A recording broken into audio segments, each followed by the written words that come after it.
বাচ্চাদের টিফিনের জন্য আজকে কি করলাম, চিকেন বল বানালাম। আর এখানে হচ্ছে এক পিস চিকেন দিয়ে অনেকগুলো বল বানালাম। আসসালামু আলাইকুম সবাইকে। তো এভাবে এই চিকেন বলগুলা বানাতে এত সহজ হয়।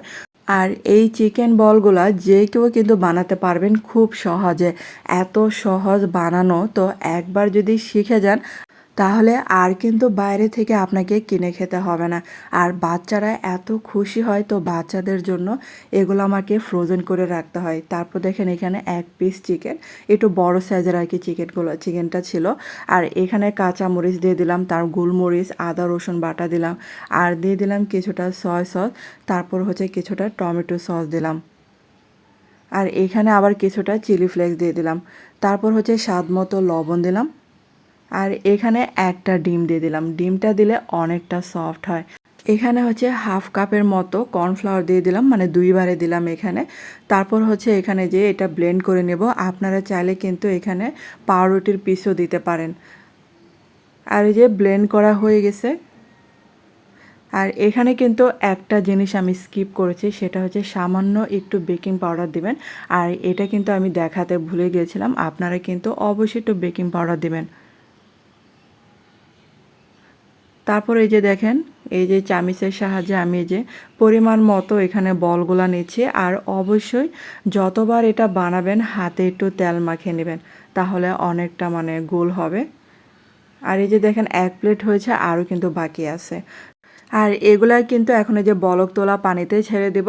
আপনারা চাইলে কিন্তু এটা সকালে বানিয়ে রেখে সারাদিন যদি এটা বানিয়ে রাখেন ফ্রিজে ফ্রোজেন করে রাখেন, তাহলে এটা আরও বেশি সুবিধা হয়।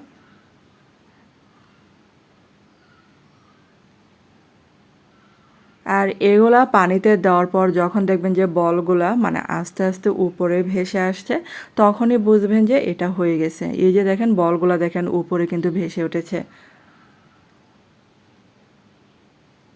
তো এগুলা কিন্তু পানি থেকে তুলে ঠান্ডা করে নিতে হবে।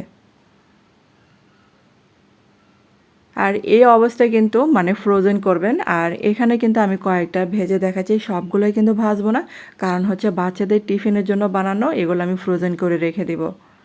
আর বাকিগুলো ভেজে আপনাদেরকে দেখাচ্ছি। আর বন্ধুরা, আপনাদের কাছে ছোট্ট একটা রিকোয়েস্ট, যারা আমার চ্যানেল আজ প্রথম ভিডিও দেখছেন কিন্তু চ্যানেলটাকে সাবস্ক্রাইব করতে ভুলে গেছেন, প্লিজ তাদের কাছে অনুরোধ রইল চ্যানেলটাকে সাবস্ক্রাইব করে আমার পাশে থাকতে পারেন। আর এই যে দেখেন এগুলো কিন্তু ভাজা হয়ে গেছে। তো আমার রেসিপিটা যদি ভালো লেগে থাকে অবশ্যই একটা শেয়ার করে দিবেন। আর এটা এত সফট হয়েছিল, আর দোকানের থেকে কোনো অংশে কম না। তো অবশ্যই কিন্তু এভাবে বানিয়ে দেখতে পারেন, দারুণ মজার হয়। আর এভাবে বানিয়ে দিলে দেখবেন যে বাচ্চারা আর বাইরে থেকে কিনেই খেতে চাইবে না। এক পিস চিকেন দিয়ে অনেকগুলো বল বানানো যায়। তো ধন্যবাদ এতক্ষণ আমার ভিডিওটা দেখার জন্য।